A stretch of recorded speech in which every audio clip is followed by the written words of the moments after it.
I've been driving for Domino's for about 8 months when I had a delivery that made me quit. At 19, I thought I'd seen everything. Drunk college kids, sketchy apartment complexes, people answering the door in their underwear. But I was wrong. It was a Tuesday night, which was unusual because Tuesdays were normally dead. Most weeks I'd spend more time folding boxes in the back than actually driving. But that particular Tuesday in October, we got slammed around 9 p.m. Some youth soccer tournament had just ended, and suddenly everyone in town wanted breadsticks and wings. My manager, Rick, this perpetually stressed guy in his 30s who had been temporarily managing the store for 6 years, handed me 3 orders at once.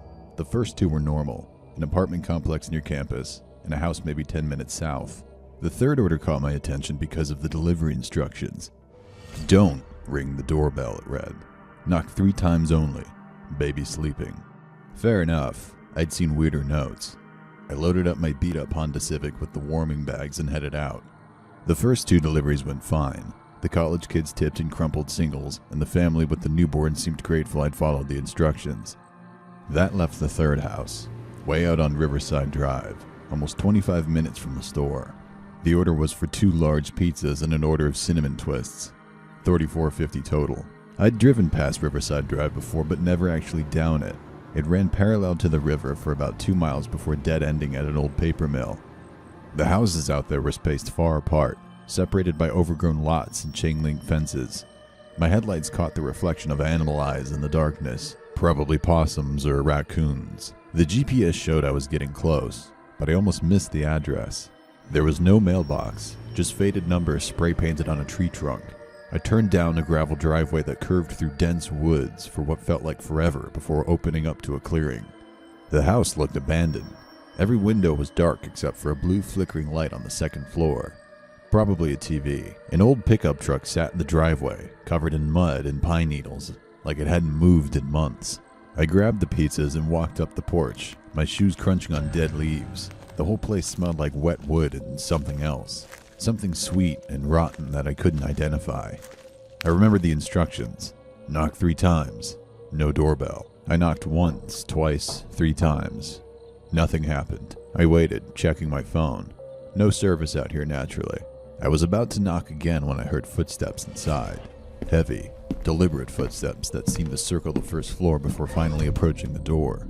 The man who answered was probably in his 60s, rail thin with a graying beard that reached his chest. He wore overalls with no shirt underneath. Despite the October chill, his eyes were bloodshot and watery. "Pizza," I said, holding up the bags. As he reached for his wallet, I could see past him into his dimly lit living room. The blue glow from upstairs cast just enough light for me to make out a dark figure sitting on the sofa, completely motionless, just sitting there in the shadows, watching us. My stomach dropped, but I tried to keep my expression neutral.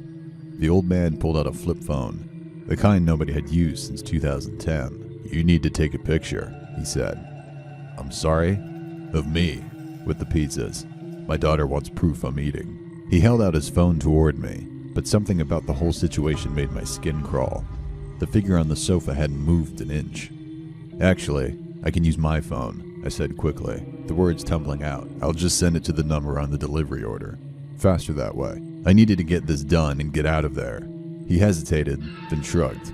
"Fine. Make sure you get the pizzas in the shot." I pulled out my phone with shaking hands, trying to appear casual. He took the pizza boxes from me and held them up, positioning himself in the doorway. I raised my phone and was about to take the picture when I realized something was wrong. The image on the screen showed my own face. I'd forgotten to switch the camera from selfie mode. And behind me, reflected in the front-facing camera, was a man, standing maybe 3 feet back, holding a baseball bat, mid-swing. I didn't think. I just dropped. The bat whooshed over my head so close I felt the air move.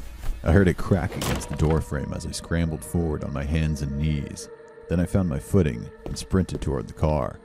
Behind me, I heard the old man yelling something, but I didn't stop to listen. My hands fumbled with the keys as footsteps pounded across the gravel behind me. I got the doors open, threw myself inside, and hit the locks. The man with the bat, younger, maybe 30s, wearing dark clothes, slammed his fist against my window as I jammed the key into the ignition. The engine turned over, and I floored it in reverse, then forward, rocks spraying everywhere as I fishtailed down that driveway. In the rearview mirror, I saw both of them standing there in my taillights, the old man and the younger one, just watching me go. I didn't slow down until I hit the main road, and even then I kept checking my mirrors, convinced I'd see headlights following me. Back at the store, Rick asked why I looked so pale and why there was a dent in my car. I told him someone needed to remove that Riverside address from the system immediately. When he pressed for details, I just told him to do it. I quit 2 days later. Couldn't shake the thought that kept running through my mind on an endless loop.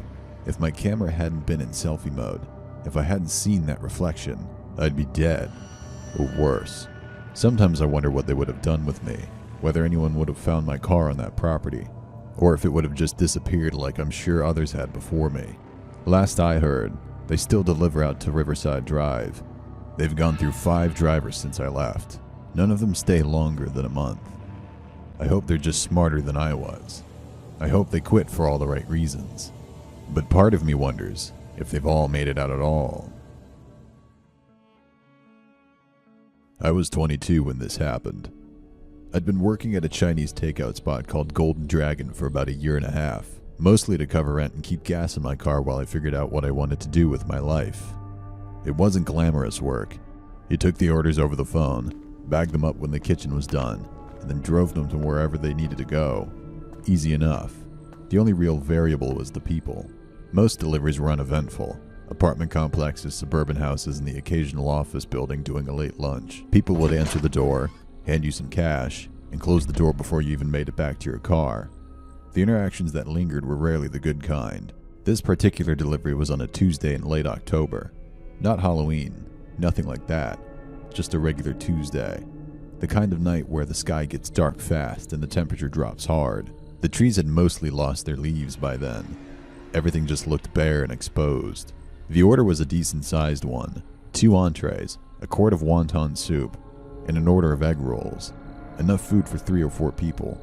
The address was on the far edge of our delivery zone, out near a part of town developed in the 80s that had never quite kept up with itself. One of those cul-de-sacs where every house looks the same, but in a tired way, not a tidy way. I pulled up to the address and noticed right away that there was no car in the driveway. The porch light was off. Almost every light in the house was off, except for this faint flickering glow from a front room window. Television light. The blue-gray pulse that you can spot from a block away. I grabbed the bag, went up to the door, and knocked. Nothing. Rang the bell. Nothing. I knocked again, harder. And from somewhere inside the house, I heard a woman's voice. It was weak and strained, like she'd been crying or was in pain. She said she had hurt her knee, said she couldn't make it to the door, and asked if I could just come in and leave the food on the kitchen counter. Said the door was open. I pushed on it and it swung without any resistance. The first thing I noticed was the smell. Stale cigarette smoke, and something else underneath it, something almost sour. The TV was on in the living room to my left. A talk show with the volume turned down so low I could barely make it out. There was nobody sitting in front of it. I called out that I was going to leave the food right inside the door. The woman's voice came again, further back in the house than I expected. She said the kitchen was just a little further in. She'd really appreciate it if I just set it down in there. And that's when something shifted. It wasn't one single thing I could point to. It was several small things I'd been registering in the background and suddenly moved to the front of my mind all at once. The food order was big enough for a small gathering, but she described herself as home alone with a bad knee. The voice didn't sound naturally pained. It sounded careful, like someone making a deliberate effort to sound a certain way. And the house was almost completely dark. Not, I didn't bother turning on the lights dark. Every room I could see was dark, including the kitchen hallway she was directing me toward. People with hurt knees don't wander their houses in the dark. I set the big bag down right there in the entryway and said loudly, loud enough for anyone in the house to hear, "I'll leave it right here for you, ma'am. You're all set." I was already backing up as I said it. And that's when I heard the footsteps. They were coming from the back of the house, from the direction of her voice. But they weren't the slow, careful steps of someone nursing an injury. They were heavy and fast, with the rhythm of someone who had been waiting. I didn't wait around to see where they were going. I turned, walked straight out the front door, and closed it behind me. I was back in my car in under 10 seconds. I locked the doors and watched the front of the house. The door didn't reopen. Nobody came outside. The TV kept throwing its pale light against the curtains. I drove back to the restaurant. When I got there, I told my manager what happened. She called the number on the order. It rang 5 times and went to voicemail. One of those default automated greetings with no name attached. She left a message. Nobody called back. No complaints. No nothing. The order had been placed over the phone and listed as a cash on delivery. So there was no card on file. No name. No digital trail. Since I'd left without collecting anything, it just sat there as an uncompleted order, and that was the end of it officially. I'd mostly pushed it out of my mind by the end of that week. When one of the other drivers mentioned the story to a friend who lived in that area, his friend recognized the address immediately. The woman who had owned that house had moved into an assisted living facility 2 months prior. The house had been sitting vacant since then, waiting on the family to deal with the estate. According to his friend, the neighbors had noticed activity around the property in recent weeks. A light on here and there, a shadow behind a window, and had been meaning to call someone about it. Squatters, they figured. That part I could have maybe rationalized. People squat in empty houses. But here's what I kept coming back to. Someone in that house had placed a food delivery order to that address. They were capable of using a telephone. They'd thought through the cash on delivery detail. No card, no digital trail. And instead of just answering the door, a woman's voice directed me specifically to walk deeper into a completely dark, vacant house while someone with heavy footsteps waited in the back. That wasn't desperation. That was a plan. I don't know what they intended once I was far enough inside. Maybe it was some kind of prank. But I think about those footsteps a lot. The weight of them. The speed. The way they started moving before I'd even finished my sentence. Like whoever it was had already decided they were done waiting. I quit the delivery job about 6 weeks later. I told myself it was because I'd found something better, which was partially true. But I thought about that dark hallway every single time I picked up a delivery bag after that night. And some things just stopped being worth the hourly rate. I've told this story to exactly 3 people. My mom, my best friend, and a therapist I saw twice before deciding that talking about it just meant reliving it. And reliving it wasn't helping me sleep any better, so I stopped going. Some doors are better left closed. This was about 6 years ago. I was 22, working at a pizza place in a mid-sized city in Ohio. It was one of those spots that had been there since the 80s. Laminate menus, a phone number that ended in 4 zeros, the faint permanent smell of oregano baked into the walls. The owner was a guy named Sal, who rotated through the same polo shirt in different colors and always seemed vaguely annoyed that the restaurant existed at all. Despite that, I liked working there. It was uncomplicated. Make the food, answer the phone, take the deliveries. I'd been doing deliveries for about 8 months when this happened, long enough that the job had lost its edges. I knew the neighborhoods. I knew which apartment complexes had broken gate codes. I wasn't paranoid the way newer drivers sometimes were, double-checking locks, keeping one eye on their rear view. I thought that was excessive. I don't think like that anymore. It was a Tuesday in November, maybe 10:30 at night. The dinner rush was a memory, and we were in that dead stretch before close, mostly just wiping down surfaces and trying to look busy. Then the phone rang. Big order. Pasta, breadsticks, 2 large pies. The person paid by card, no advance tip, which wasn't a great sign. Sal looked at me. I was the only driver still clocked in. I grabbed my jacket. The address was in a part of town I recognized but had only driven through in daylight. At night it was a different place. Streetlights spaced too far apart. Porch lights mostly off.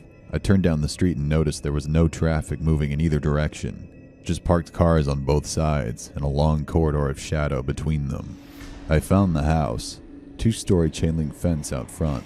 A side gate hanging open. The porch light was on, which I told myself was a good sign. I grabbed the bags, went through the gate, and knocked on the door. There was a pause. Then slow footsteps from inside. Then silence. Then closer footsteps. The door opened. I never really registered the man's face. My brain locked onto something else before it got that far. What was in his right hand? A gun. Black, compact, hanging loosely at his side like it was nothing. Like it was a TV remote. Everything decelerated. I became very aware of the bags in my hands, of the cold air, of how quiet the street was behind me. He asked if I was alone. I said yes. He stepped back and opened the door wider. I still don't know why I didn't run. The honest answer is that running felt like the thing that would make it worse. Like the gun would come up. so I didn't move. A second man appeared behind the first, younger, gray hoodie, expression somewhere between bored and alert in a way that didn't settle right. He was holding a phone. The first man raised the gun, not aggressively, not with any drama, just enough to make the direction clear, and told me to put the food down and hand over my wallet. I did both. He took the cash and my debit card, then paused at the wallet like he was deciding something. He handed it back. Then the second man stepped forward and held up the phone so I could see the screen. He pulled up the restaurant's Facebook page, the staff photo we'd taken in some summer cookout south through, all of us standing in front of the building, name tags underneath. He pointed at my face in the photo. Then he pointed at me. Then he held the phone up close enough that I could see he was screenshotting it. He said very slowly that they knew where I worked. They knew what I looked like. They knew my name now. And if I called anyone, he would make sure I understood that was a mistake. I heard myself say okay. I don't remember deciding to say it. They told me to walk back to my car, drive away, and not look back. I did exactly that. I got in the car, pulled away from the curb, and drove. Not back to the restaurant. Home. The whole way my hands were shaking so badly I kept both of them white-knuckled tight on the wheel, just to hold it steady. I parked in the driveway and sat there for what felt like a long time. My mom was awake when I came in. She didn't ask anything. She just looked at me and said, "What happened?" Not a question. She already knew something had. I told her. She called my uncle, who came over inside of 20 minutes. The two of them sat on either side of me at the kitchen table while I got through it. My uncle was practical about it. He said the photo thing was intimidation, that people use it exactly to keep victims quiet, and that staying quiet was exactly what they wanted. He convinced me to file a report that night.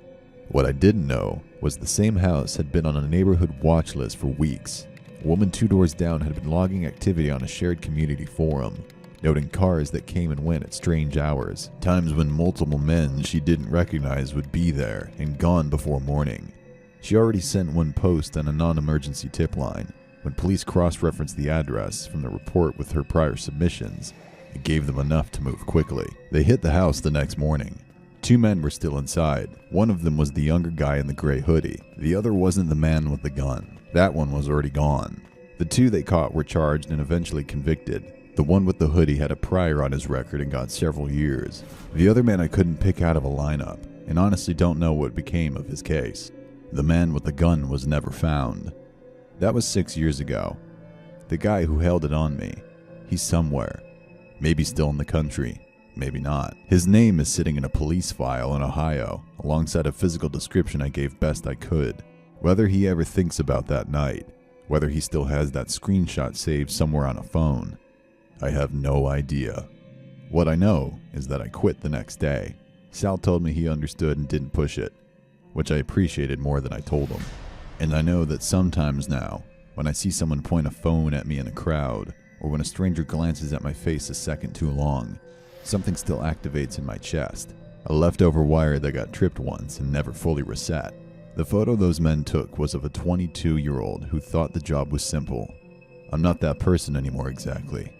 A version of him is still there, but there's something layered over him now. A wariness that wasn't there before. Permanent, I think. I've never done a food delivery since. I won't.